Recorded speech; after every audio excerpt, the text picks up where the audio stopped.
Hello भाई लोग, क्या हाल चाल। अंकित ने क्वेश्चन पूछा था 20 factorial raise to power 45 divided by 23। इसमें रिमाइंडर क्या रहेगा। ठीक है, क्वेश्चन ऑलमोस्ट सेम है। 43 एक्सपोनेंट लेने से थोड़ा सा लेंदी हो जाएगा क्वेश्चन, 45 से थोड़ा इजी हो जाएगा, इस वजह से मैंने 43 से इस क्वेश्चन को सॉल्व करा, 45 से भी करेंगे। लेट्स सी इस क्वेश्चन में क्या रहेगा। ठीक है, कैसे करेंगे इस क्वेश्चन को। 23 सॉरी, हाँ चलो। अगर तो आपके रिमाइंडर्स के थोड़े बहुत बेसिक क्लियर है तो एक वीडियो काफ़ी फ्रूटफुल रहने वाली है। अगर आपके रिमाइंडर्स के बेसिक क्लियर नहीं है तो इस वीडियो का कोई फ़ायदा नहीं होने वाला आपके लिए, आप छोड़ सकते हैं इस वीडियो को। विल्सन्स और यूलर्स, ठीक है, ये दो थ्योरम्स हम यूज़ करेंगे। अगर आपने इन थ्योरम्स के बारे में पढ़ रखा तो अच्छी बात है, नहीं पढ़ रखा तो नई चीज़ सीखोगे। विल्सन थ्योरम क्या कहती है, if you have a expression like this p minus 1 factorial divided by p, इसमें रिमाइंडर पूछा जाए तो रिमाइंडर हमेशा रहेगा -1 प्रोवाइडेड p इज प्राइम। ठीक है, इसकी एग्जांपल ले सकते हैं, जैसे कुछ इस तरह से हो 6 फैक्टोरियल डिवाइडेड बाय 7। ठीक है, इसमें रिमाइंडर रहेगा -1। नेगेटिव रिमाइंडर है, नेगेटिव रिमाइंडर को पॉजिटिव रिमाइंडर कैसे बनाते हैं, डिविडेंड में से सब्ट्रैक्ट करके 7 - 1 मतलब इसमें 6 आ जाएगा रिमाइंडर। उसी तरह से अगर यूलर्स थ्योरम की बात करें, यूलर्स थ्योरम भी पढ़ रखी होगी आपने, अगर नहीं पढ़ रखी तो देख लीजिए।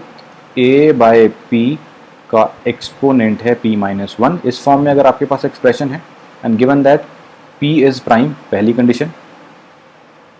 ठीक है, दूसरी condition p and a are coprime. ठीक है, ये दो कंडीशन है। अगर ये दो कंडीशन सेटिस्फाई हो रही हैं तो इस केस में जो आपका रिमाइंडर है वो हमेशा आएगा 1। ठीक है, फॉर एग्जाम्पल आपके पास इस तरह से कुछ हो 4/7 रेज टू पावर 6, इस केस में रिमाइंडर हमेशा क्या रहेगा 1।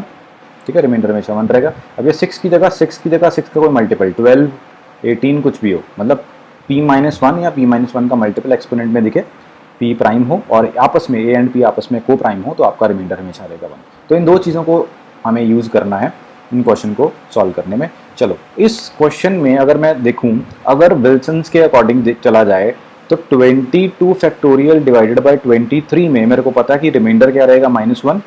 अगर ये पूछा होता क्वेश्चन की 22 फैक्टोरियल डिवाइडेड बाय 23, इसमें रिमाइंडर क्या रहता -1, क्योंकि इसका एक्सपोनेंट 43 कर दिया है तो हमारे रिमाइंडर का एक्सपोनेंट भी 43 हो जाएगा। अब -1 रेज टू पावर 43 मतलब -1। अब -1 का मतलब क्या है, 23 -1 मतलब नेगेटिव रिमाइंडर को पॉजिटिव कैसे बनाते हैं, डिविडेंड में से सब्ट्रैक्ट करके, डिविडेंड -1 तो आ गया आपका 22। मतलब कि आपके इस एक्सप्रेशन का, कौन से वाले एक्सप्रेशन का, इस एक्सप्रेशन का 22 factorial divided by 23 raise to power 43, इसका जो आपका रिमाइंडर है वो क्या है 22। बिल्कुल। क्या अब 22 फैक्टोरियल डिवाइडेड बाय 23 को इस तरह से लिख सकते हैं, 20 factorial into 22 into 21 divided by 23, इसका एक्सपोनेंट 43, और इसमें हमें पता कि रिमाइंडर क्या रहने वाला है जी 22। इस तरह से लिख सकते हैं, बिल्कुल लिख सकते हैं, है ना। तो हमें ये जो आपका हिस्सा है इतना सा, इसका रिमाइंडर चाहिए। देखते हैं कैसे निकालेंगे। तो क्या मैं इस एक्सप्रेशन को अगर छोड़ दूं तो इस एक्सप्रेशन का रिमाइंडर निकाल सकते हैं जी हाँ। 22 डिवाइडेड बाय 23, इसमें रिमाइंडर आएगा -1, इस केस में आएगा -2, -1 इंटू -2, तो मतलब कि ये एक्सप्रेशन आपका इस तरह से बन जाएगा।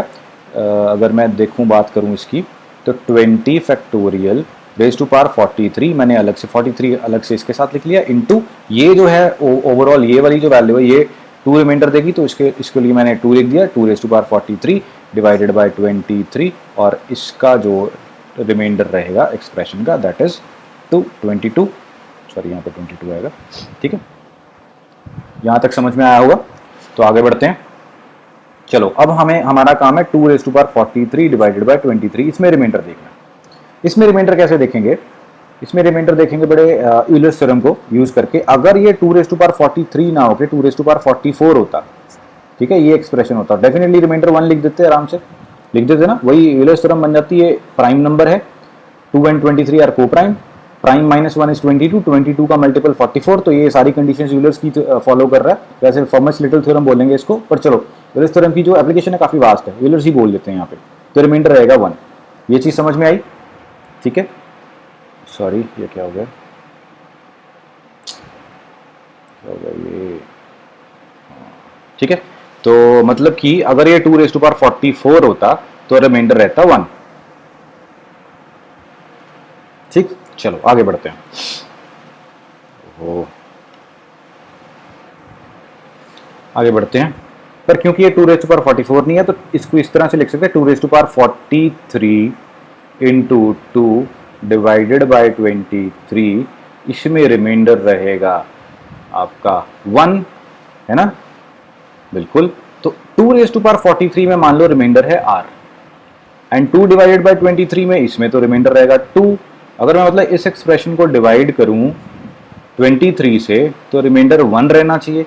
तो ऐसी कौन सी वैल्यू होगी जिसको मैं 23 से डिवाइड करूं और रिमाइंडर 1 रहे? बहुत सारी वैल्यू होगी, सबसे छोटी वैल्यू कौन सी होगी? 24, वही होगी। और इस एक्सप्रेशन को 24 बनाने के लिए मेरे को r को पुट करना पड़ेगा 12, है ना। मतलब इस सारे एक्सप्रेशन का रिमाइंडर 1 होने का मतलब क्या है? इसमें तो 2 ही रहेगा, नो डाउट। इसमें कुछ ऐसी वैल्यू रहेगी कि जिसमें मैं 2 मल्टीप्लाई करूं और ऊपर वैल्यू बन जाए 24, तभी रिमाइंडर 1 बनेगा। तो r की वैल्यू क्या होगी? 12। मतलब कि इस केस में आपके पास रिमाइंडर क्या रहेगा? 12। आई होप यहां तक समझ में आया होगा। तो फिर से वापस हम आते हैं अपने एक्सप्रेशन पे कि 20 factorial raise to power 43 into 12 divided by 23, इसका जो रिमाइंडर है वो होना चाहिए 22। अब वही चीज यहां पे रिपीट कर दो, जैसे कि यहां पे रिमाइंडर है r, ठीक है। तो मतलब ये हमारा एक्सप्रेशन क्या बन गया? r into 12 divided by 23। इस केस में रिमाइंडर क्या होना चाहिए? 22।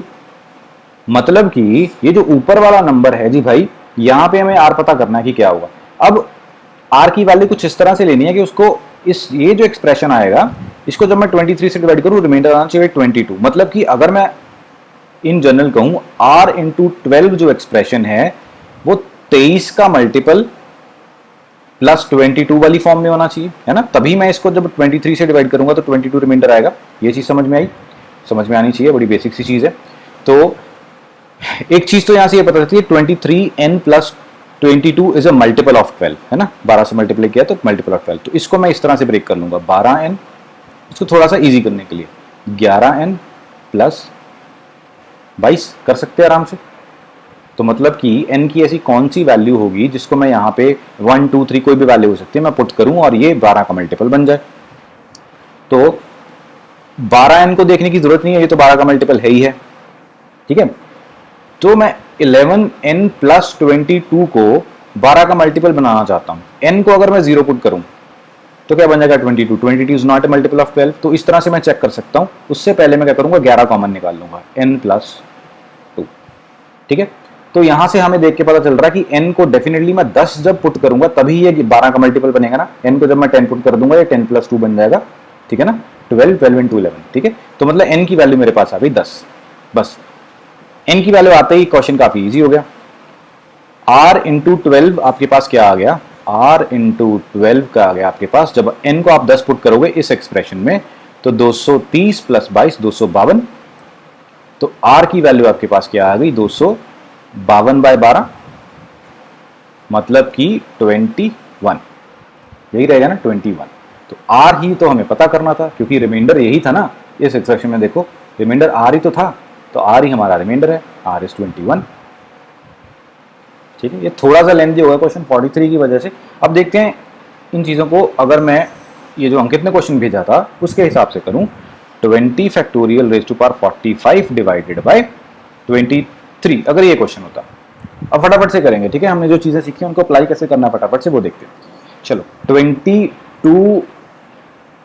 20 फैक्टोरियल को हम किस तरह से लिख सकते हैं? 22, अच्छा अगर ये 22 factorial divided by 23 raise to power 45 होता तो रिमाइंडर मेरा 22 होता डेफिनेटली।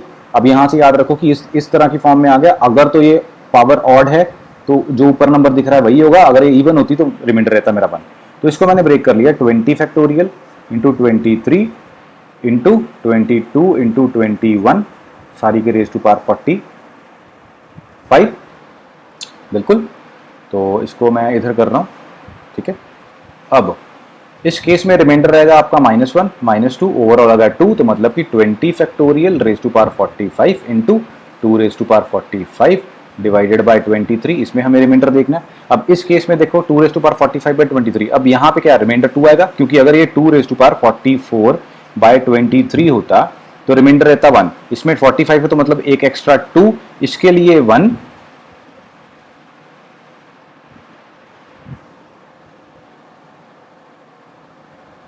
वेट करिए 1 मिनट, सिस्टम हैंग हो गया। हाँ, इसके लिए 1 और ये 2, तो मतलब ओवरऑल इसके लिए क्या रह जाएगा 2, ओवरऑल इसके लिए रिमाइंडर रहेगा 2। तो आपका क्वेश्चन रिड्यूस होकर इतना सा रह गया, कितना, 20 factorial raise to power 45 into 2 divided by 23, ये रहना चाहिए। मतलब इसमें हमें देखना है कि क्या रहेगा रिमाइंडर। बस अब क्या करोगे, वही चीज़ पुरानी जो हमने इस क्वेश्चन में करी, कि मान लो कि इसमें रिमाइंडर आ रहा है आर, ठीक है, हमें पता कि पूरे के पूरे एक्सप्रेशन का रिमाइंडर 22 होना चाहिए, ठीक है, 22, ठीक है, इसमें रिमाइंडर आ रहा है आर, इसमें इसका तो रिमाइंडर 2 फिक्स ही है। आर कौन सी वैल्यू मैं चूज करूं ताकि ये 22 बन जाए, आर आ जाएगा 11, 11 इंटू 2 करेंगे तभी 22 आएगा ना, बस खत्म, रिमाइंडर 11 आ गया, खत्म आंसर। देखिए मतलब इससे काफ़ी इजी हो गया ना रेस टू पावर 45 में। इसमें थोड़ा सा सोचना पड़ रहा था हमें, थोड़ा सा बढ़ गया था यहाँ पे काम। तो आई होप विल्सन थ्योरम और Fermat's little theorem, basically Euler's theorem, ये क्लियर होगी, और अगर इसको यूज़ करोगे तो ये क्वेश्चन काफ़ी ईजी हो जाएगा। ठीक है, समझाने में थोड़ा टाइम लगा, अगर इन दोनों थ्योरम्स को समझ के एक बार करोगे, इस क्वेश्चन पे अप्लाई करोगे तो बड़ी आसानी से हार्डली 30-40 सेकेंड्स में इसका आंसर ले लोगे। ठीक है, आई होप ये वीडियो फ्रूटफुल होगी। थैंक यू फॉर वॉचिंग, मिलते हैं नेक्स्ट वीडियो में, बाय बाय।